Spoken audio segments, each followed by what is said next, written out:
Hello guys, welcome back to crick talks with Kiran. 5 ദിവസങ്ങൾ നീണ്ടുനിന്ന വാശിയേറിയ മത്സരത്തിനൊടുവിൽ ഇന്ത്യ ഇംഗ്ലണ്ടിനോട് പരാജയപ്പെട്ടിരിക്കുന്നു. ലോർഡ്സിൽ നടന്ന മത്സരത്തിൽ വെറും 22 റൺസുകൾക്കാണ് ഇംഗ്ലണ്ട് ഇന്ത്യയെ പരാജയപ്പെടുത്തിയത്. ഈ വിജയത്തോടെ പരമ്പരയിൽ 2-1 മുന്നിലെത്താനും ഇംഗ്ലണ്ടിനായി. മത്സരത്തിന്റെ ഡീറ്റെയിലേക്ക് പോകുന്നതിന് മുൻപ് ഒരു പ്ലെയറിനെ പറ്റി എടുത്തു പറയാതെ മുന്നോട്ട് പോകാൻ കഴിയില്ല.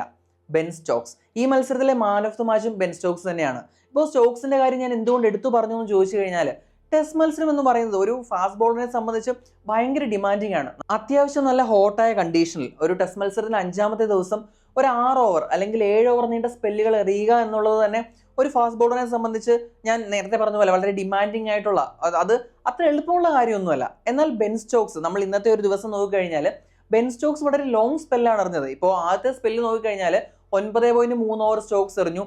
പിന്നീട് ഇപ്പോൾ 2ാമത്തെ സ്പെല്ല് നോക്കിയാലും 10 ഓവറിന് മേൽ നീളുന്ന വളരെ നീണ്ട സ്പെല്ലുകൾ. അത് ചുമ്മാ എറിഞ്ഞു പോവുകയല്ല. ഇപ്പോൾ സ്റ്റോക്സിന്റെ ഓവറുകളിലാണെങ്കിൽ എതിരാളികൾക്ക് സ്കോർ ചെയ്യാനായിട്ടുള്ള അവസരങ്ങളില്ല. അത് മാത്രമല്ല, നിർണായകമായ വിക്കറ്റുകൾ വീഴ്ത്തുകയും ചെയ്യുന്നുണ്ട്. അപ്പോൾ ഇംഗ്ലണ്ടിന്റെ ക്യാപ്റ്റൻ കൂടിയായ സ്റ്റോക്സ് തന്റെ ടീമിനെ മുന്നിൽ നിന്ന് നയിക്കുന്ന കാഴ്ചയാണ് കണ്ടത്. അപ്പോൾ എത്ര ഡിമാൻഡിങ് ആയാലും ഇനി എന്തൊക്കെ തന്നെ സംഭവിച്ചാലും ടീമിന്റെ വിജയത്തിന് വേണ്ടി തന്നെ കൊണ്ട് എന്ത് ചെയ്യാൻ പറ്റും അതെല്ലാം ചെയ്യും. ഇപ്പോൾ ഈ മത്സരത്തിൽ മറ്റൊരു നിർണായകമായിട്ടുള്ള പോയിന്റായ പന്തിന്റെ റൺഔട്ട് തന്നെ നോക്കുക. അപ്പോൾ അത്രയും വേഗത്തിൽ ആ പന്ത് കളക്ട് ചെയ്തിട്ട് ആ ഒരു റൺഔട്ട് എഫക്ട് ചെയ്തതാണ് ഇന്ത്യക്ക് ഒരു ലീഡ് എടുക്കാനാവാതെ പോയതിന് കാരണം പന്ത് വളരെ ബ്യൂട്ടിഫുൾ ആയിട്ട് കളിക്കുകയായിരുന്നു. 74 റൺസോളം അങ്ങനെ അധികം ചാൻസ് ഒന്നും നൽകാതെ പന്തിന്റെ ഒരു സ്റ്റൈലിൽ തന്നെ സ്കോർ ചെയ്ത് വന്നതാണ്. അപ്പൊ ആ ഒരു റൺഔട്ട് ആണ് അവിടെ ഇന്ത്യയുടെ ഇന്നിങ്സിന് താളം തെറ്റിച്ചത്. പിന്നീട് രാഹുലിനും കാര്യമായിട്ടൊന്നും ചെയ്യാൻ കഴിഞ്ഞില്ല. പിന്നീട് ഇങ്ങോട്ട് വളരെ കുറച്ച് മാത്രമാണ് ഇന്ത്യക്ക് സ്കോർ ചെയ്യാൻ കഴിഞ്ഞത്. അവിടെ ഫീൽഡിൽ വളരെ നിർണായകമായിട്ടുള്ളൊരു നടത്തി. അത് മാത്രമല്ല, ഇപ്പൊ 2 ഇന്നിങ്സിൽ നിന്നായിട്ട് ഇപ്പോൾ ഒരു ഇന്നിങ്സിൽ 44, അടുത്ത ഇന്നിങ്സിൽ ഒരു 30+ സ്കോർ എടുത്തു. അതുപോലെ തന്നെ ഇപ്പോൾ 2 ഇന്നിങ്സിലും ബോളിംഗ് ആയാലും ഞാൻ പറഞ്ഞ പോലെ ലോങ് ആൻഡ് ടയറിംഗ് സ്പെല്ലാണ്. അതും ഇന്റൻസിറ്റി ഒട്ടും കുറയാതെയാണ് സ്റ്റോക്സ് ഇത്രയും ലോങ് സ്പെല്ലുകൾ എറിയുന്നത്. ഇപ്പോൾ റീസെന്റ് പാസ്റ്റിൽ അത്രയും ഒരു ലോങ് സ്പെല്ല് ഒരു ബോളർ എറിഞ്ഞ്, ഒരു ഫാസ്റ്റ് ബോളർ എറിഞ്ഞ് നമ്മളങ്ങനെ കണ്ടിട്ടില്ല. കാരണം അങ്ങനെ വരുമ്പോൾ ആ ഒരു സ്റ്റാമിന ഇഷ്യൂസ് ഉണ്ടാവും, ഇഞ്ചുറി ഇഷ്യൂസ് ഒക്കെ ഉണ്ടാവും. അതുകൊണ്ട് തന്നെ ബെൻ സ്റ്റോക്സ് നേടിയ മാൻ ഓഫ് ദ മാച്ച് എന്ന് പറയുന്നത് വെരി വെൽ ഡിസേർവ്ഡ് ആണ്. ഇനി നമ്മൾ മത്സരത്തിന്റെ ഡീറ്റെയിൽസിലേക്ക് വന്നു കഴിഞ്ഞാൽ, ഇന്നലത്തെ വീഡിയോയിൽ നമ്മൾ പറഞ്ഞിരുന്നു, ഇപ്പോൾ ഇന്ന് ഇന്ത്യ ബാറ്റിങ്ങിന് ഇറങ്ങുമ്പോൾ, അതായത് 135 റൺസാണ് വേണ്ടത്. അവിടെ 3 വിക്കറ്റുകളാണ് ഇന്ത്യക്ക് ഏറ്റവും ഇമ്പോർട്ടൻ്റ് ആയിട്ടുള്ളത്. അതിലൊന്ന് KL രാഹുൽ, 2 ഋഷഭ് പന്ത്, 3 രവീന്ദ്ര ജഡേജ.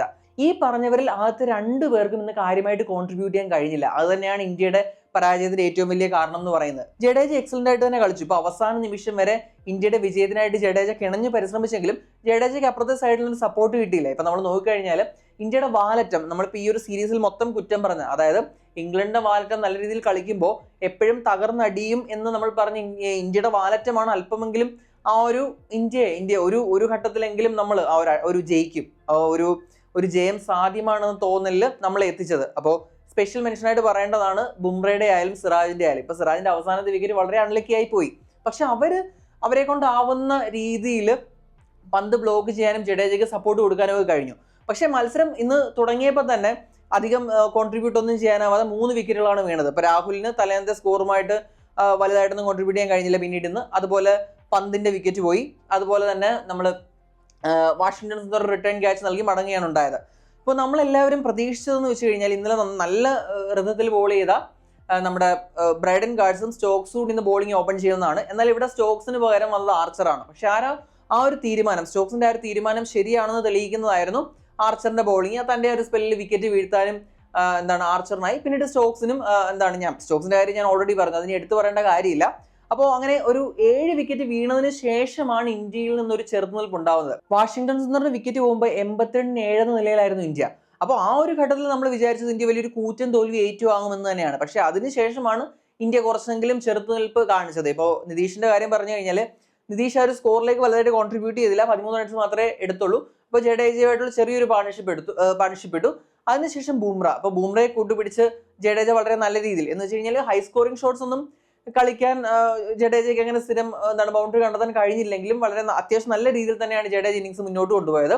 പിന്നീട് ബുംറ ഇപ്പോൾ ഒരു പുൾ ഷോട്ടിന് കളിച്ച് ശ്രമിച്ചു, പുറത്തായി എന്നൊക്കെ പറയാം വേണമെങ്കിൽ. ബുംറയ്ക്ക് അവിടെ അതങ്ങനെ കളിക്കണ്ടായിരുന്നു, സേഫായിട്ട് കളിച്ചാൽ മതിയായിരുന്നു എന്നൊക്കെ നമുക്ക് കുറ്റമായിട്ട് പറയാം. പക്ഷേ എന്തായാലും നമ്മുടെ മുൻനിര ബാറ്റേഴ്സ് കാണിക്കാത്തൊരു ഉത്തരവാദിത്വമാണ് അവിടെ ബുംറ ആയാലും പിന്നീട് സിറാജ് ആയാലും കാണിച്ചത്. അപ്പൊ അതുകൊണ്ട് തന്നെ ഒരുപാട് ബുംറയൊന്നും ക്രിട്ടിക്കൽ ആവുന്നതിൽ കാര്യമില്ല. കാരണം അത്രയും പന്തുകൾ നേരിട്ടു, മാക്സിമം ശ്രമിച്ചു. പക്ഷെ ആ ഒരു നിമിഷം കാരണം റൺ എടുക്കണമല്ലോ. ഇപ്പം എല്ലാ ഓവറിലും ഒരു റൺസ് വെച്ച് എടുത്ത് പോയി കഴിഞ്ഞാൽ 80ാമത്തെ ഓവർ കഴിയുമ്പോൾ ന്യൂ ബോൾ വരും. ന്യൂ ബോൾ വന്നു കഴിഞ്ഞാൽ പിന്നീട് കാര്യങ്ങൾ കുറച്ചുകൂടി ബോളിങ്ങിന് അനുകൂലമാവും. അപ്പോൾ എന്തായാലും അവർ സ്വിംഗ് എക്സ്ട്രാക്ട് ചെയ്യും.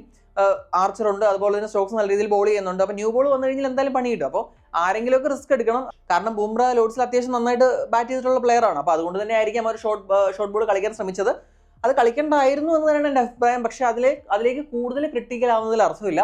അത് കഴിഞ്ഞ് സിറാജ് വന്നു. ഇപ്പോൾ സിറാജും ജഡേജയും കൂടി മാക്സിമം ശ്രമിച്ചു. ഇപ്പോൾ അവസാനം ഷോയബ് ആഷറിന്റെ പന്തിൽ പുള്ളി പ്രോപ്പറായിട്ട് തന്നെ ഡിഫെൻഡ് ചെയ്തതാണ്. പക്ഷെ ആ ഒരു സ്പിന്നറിന്റെ പന്തല്ലേ, ആ പന്തൊന്ന് ഫ്രണ്ടിലോട്ട് പോയിട്ട് തിരിച്ച് സ്പിൻ ചെയ്ത് സ്റ്റംപിൽ തട്ടുകയാണ് ഉണ്ടായത്. അതിനെ തട്ടി മാറ്റാനായാലും സിറാജിന് കഴിഞ്ഞില്ല.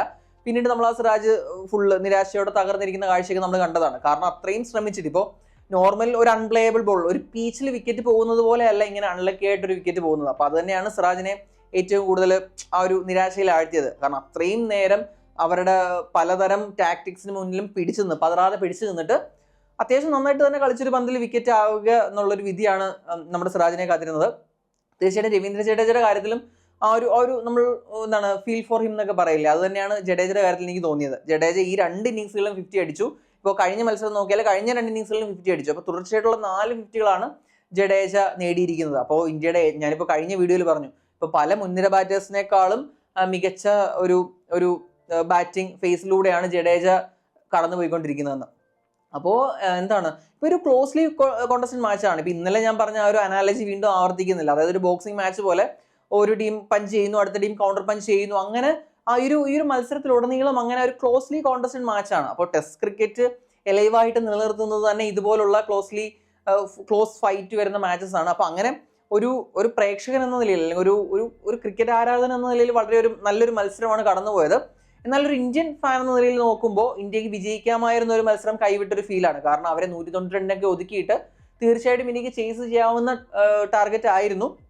പക്ഷെ ആ വിക്കറ്റുകൾ പോയി. അപ്പോൾ തുടക്കത്തിൽ 82-7 എന്നൊക്കെ വന്നിട്ട് പിന്നെ അവസാനം 3 വിക്കറ്റ്, ബാക്കി പകുതിയിൽ കൂടുതൽ റൺ എടുക്കണം, അല്ലെങ്കിൽ ഒരു 111 റൺസ് ബാക്കി 3 വിക്കറ്റുകൾ എടുക്കണം എന്ന് പറയുന്നതിൽ അർത്ഥമില്ല. അപ്പോൾ ഇന്ത്യയുടെ മുൻനിര ബാറ്റേഴ്സ് തകർന്നത് തന്നെയാണ് അവിടെ ഒരു കാരണം. പിന്നീട് ഇവിടെ എനിക്ക് പോയിന്റ് ഔട്ട് ചെയ്യാനുള്ള 2-3 കാര്യങ്ങളുണ്ട്. അപ്പോൾ ഇന്ത്യ എന്തുകൊണ്ട് തോറ്റു എന്ന് പറയുന്നതിൽ ഒന്നെന്ന് പറയുന്നത് KL രാഹുൽ വിട്ടുകളഞ്ഞ് ജെയ്മി സ്മിത്തിന്റെ ഒരു ക്യാച്ചാണ്. അപ്പോൾ ജെയ്മി സ്മിത്തിന്റെ ഇന്നിംഗ്സിന്റെ തുടക്കത്തിൽ രാഹുൽ ഒരു ക്യാച്ച് വിട്ടുകളഞ്ഞു. ആ ഇന്നിംഗ്സിൽ സ്മിത്ത് 50 സ്കോർ ചെയ്തു. അപ്പോൾ അത് ആലോചിക്കണം. ആ ഒരു 50, ഇന്ത്യ തോറ്റ മാർജിൻ 22 അവിടെ ആ ഒരു ക്യാച്ചിന് വലിയ വില കൊടുക്കേണ്ടി വന്നു. അപ്പോൾ ആദ്യത്തെ മത്സരം എടുത്തു കഴിഞ്ഞാൽ അവിടെ ജയ്സ്വാൾ വിട്ടുകളഞ്ഞ ക്യാച്ചുകൾക്ക് വലിയ വില കൊടുക്കേണ്ടി വന്നിരുന്നു. അപ്പോൾ ഇന്ത്യ 100+ ഒരു ലീഡ് നേടേണ്ട അവസ്ഥയിൽ നിന്ന് ലീഡ് വളരെ കുറയാൻ കാരണമായത് ആ ഒരു ഡ്രോപ്പ് ക്യാച്ചസ് ആണ്. ഇനിയിപ്പം ഈ മത്സരത്തിലേക്ക് വന്നു കഴിഞ്ഞാൽ ജെയ്മി സ്മിത്തിനെ വിട്ടുകളഞ്ഞ ക്യാച്ച് ഇന്ത്യയെ ഹേർട്ട് ചെയ്തു എന്ന് വേണം പറയാൻ. അതുപോലെ തന്നെ രണ്ടാമത്തെ കാര്യമായിട്ട് എനിക്ക് പറയാനുള്ളത് നമ്മൾ ബോൾ ചെയ്ത എക്സ്ട്രാസ് ആണ്. അതായത് ബൈസ് ഒക്കെ യഥേഷ്ടം വിട്ടുകൊടുത്തു. അപ്പോൾ അങ്ങനെ കൊടുക്കുന്ന എക്സ്ട്രാസും ഇങ്ങനെ ഒരു ക്ലോസ് മാച്ച് ആവുമ്പോൾ അതിനൊക്കെ വലിയ വില കൊടുക്കേണ്ടി വരും. ഇപ്പോൾ ഡൊമിനൻ്റ് ആയിട്ട് ജയിക്കുകയോ അല്ലെങ്കിൽ ഡൊമിനൻ്റ് ആയിട്ട് പരാജയപ്പെടുകയോ ചെയ്യുന്ന മത്സരങ്ങളാണെങ്കിൽ ഈ ഒരു മൈന്യൂട്ടായിട്ടുള്ള ചെറിയ കാര്യങ്ങൾക്ക് വലിയ പ്രസക്തി ഉണ്ടാവത്തില്ല. പക്ഷേ ഇത്രയും ക്ലോസ് ആയിട്ട് വന്നൊരു മത്സരത്തിൽ തീർച്ചയായിട്ടും ഇതിനൊക്കെ വളരെ വലിയ വില കൊടുക്കേണ്ടി വരും.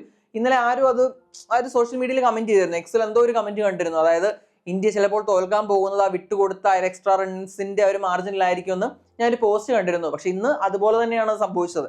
അതായത് ആ ഒരു എക്സ്ട്രാസ് വിട്ടുകൊടുത്തതും ഇന്ത്യക്ക് വിനയായി എന്ന് വേണം പറയാൻ. പിന്നീട് ഹംപയറിങ്ങിന്റെ ഒരു കാര്യം എനിക്ക് എടുത്തു പറയേണ്ടതായിട്ടുണ്ട്. അതായത് ആ ഒരു കൺസിസ്റ്റൻസി ഇല്ലായ്മ. അതായത് ഇന്ത്യക്കെതിരെ ഇപ്പോൾ പ്രത്യേകിച്ച് പോൾ റൈഫിൽ ഇപ്പോൾ ഇന്ത്യക്കെതിരെ ഒരു അപ്പീൽ വന്നു കഴിഞ്ഞാൽ പെട്ടെന്ന് ഒരു ഔട്ട് കൊടുക്കുന്ന കാഴ്ചയാണ് നമ്മൾ കണ്ടത്. ഇപ്പൊ അതിനെ ഒരു ക്രിട്ടിക്കലായിട്ട് അങ്ങനെ പറയുകയല്ല, പക്ഷെ ഒരു ഡിസിഷനിൽ ഒരു കൺസിസ്റ്റൻസി പുലർത്തുന്നു. അപ്പൊ 2 ടീം ഇപ്പം കാരണം എന്ന് വെച്ചാൽ അമ്പയേഴ്സ് കോൾ എന്ന് പറയുന്ന വളരെ വളരെ വളരെ ക്രിട്ടിക്കലായിട്ടുള്ള ഒരു ഇത് ഇപ്പോഴും ഉണ്ട് അവിടെ. അപ്പൊ അതുകൊണ്ട് തന്നെ ഇപ്പൊ ചെയ്യുന്ന ഡിസിഷൻസിൽ കൊടുക്കുന്ന ഡിസിഷൻസ് കൺസിസ്റ്റൻസി പുലർത്തുക എന്നുള്ളത് വളരെ ഇമ്പോർട്ടൻ്റ് ആയിട്ടുള്ള ഒരു കാര്യമാണ്. ഇപ്പോൾ ഇംഗ്ലണ്ടിന്റെ ബാറ്റ് ചെയ്യുമ്പോൾ ഏത് രീതിയാണോ പിന്തുടർന്നത് അത് തന്നെ ഇന്ത്യക്ക് വേണ്ടിയും. അതായത് അല്ലാതെ ഇന്ത്യക്കെതിരെ അപ്പീൽ ചെയ്യുമ്പോഴേ അത് കൈവെക്കുക, അല്ലെങ്കിൽ ഇംഗ്ലണ്ടിനെതിരെ അപ്പീൽ ചെയ്യുമ്പോൾ അങ്ങനെ ആ ഒരു ഇൻകൺസിസ്റ്റൻസി പാടില്ല. അപ്പൊ ഏത് ടീമിനെതിരെ ആയാലും ഇപ്പൊ ഏതെങ്കിലും ഒരു ഇത് ഫോളോ ചെയ്യുന്നുണ്ടെങ്കിൽ അത് കൺസിസ്റ്റന്റ് ആയിട്ട് ആ ഒരു പാറ്റേൺ ഫോളോ ചെയ്യുക എന്നുള്ളതാണ്. അപ്പൊ അതാണ് എനിക്ക് പറയാനുള്ള മറ്റൊരു കാര്യം. ഇനിയിപ്പോ ഞാൻ തുടക്കത്തിൽ പറഞ്ഞ പോലെ ഇംഗ്ലണ്ട് 2-1 മുന്നിലായി. ഇനിയിപ്പോൾ അടുത്ത മത്സരത്തിൽ ശക്തമായിട്ട് തിരിച്ചു വരാൻ, ഇപ്പൊ ആദ്യത്തെ മത്സരം തോറ്റിട്ട് രണ്ടാമത്തെ മത്സരത്തിൽ ഇന്ത്യ ശക്തമായിട്ട് തിരിച്ചു വന്നു. മൂന്നാമത്തെ മത്സരത്തിൽ ഇംഗ്ലണ്ട് വീണ്ടും തിരിച്ചടിച്ചു. ഇനി നാലാമത്തെ മത്സരത്തിൽ ഇന്ത്യയുടെ കൗണ്ടർ പഞ്ച് ഉണ്ടാവുമോ എന്നുള്ള കാര്യമാണ്. ഇപ്പോൾ ഈ മത്സരത്തിലായാലും ഒരുപാട് നിരാശപ്പെടേണ്ട കാര്യമില്ല. അതായത് ഒരു ഡോമിനന്റ് ആയിട്ടുള്ള തോൽവിയൊന്നുമല്ല. ക്ലോസ്ലി കോൺടെസ്റ്റ് ചെയ്ത, അതുപോലെ തന്നെ 82-7 പോയിട്ടും അവസാന നിമിഷം വരെ പ്രതീക്ഷ കൈവിടാതെ ഇന്ത്യ പൊരുതിയൊരു മത്സരമാണ്. തീർച്ചയായിട്ടും ആ ഒരു വാലറ്റത്തിന്റെ ഒരു ഫൈറ്റ് ബാക്ക് എന്ന് പറയുന്നത് അത്യാവശ്യം കോൺഫിഡൻസ് പകരുന്നതാണ്. അപ്പോൾ എന്തായാലും ശക്തമായിട്ട് തന്നെ ഇനി നാലാമത്തെ ടെസ്റ്റിൽ തിരിച്ചു വരട്ടെ. അങ്ങനെ 2-2 വന്നിട്ട് അവസാന ടെസ്റ്റിൽ ഒരു ഫിറ്റിംഗ് ഫിനാലെ കാണാൻ സാധിക്കട്ടെ എന്നുള്ളതൊക്കെയാണ് എൻ്റെ ആഗ്രഹം. അപ്പോൾ അതെന്തായാലും നമുക്ക് കാത്തിരുന്ന് കാണേണ്ട കാര്യങ്ങളാണ്. അപ്പോൾ ഇന്നത്തെ മത്സരത്തെ പറ്റി, അതുപോലെ ഈ ടെസ്റ്റ് മത്സരത്തെ പറ്റിയുള്ള നിങ്ങളുടെ അഭിപ്രായങ്ങൾ തീർച്ചയായിട്ടും കമന്റ് ചെയ്യുക. അടുത്തൊരു വീഡിയോയുമായിട്ട് ഉടൻ തന്നെ കാണാം. Thanks for watching crick talks with Kiran.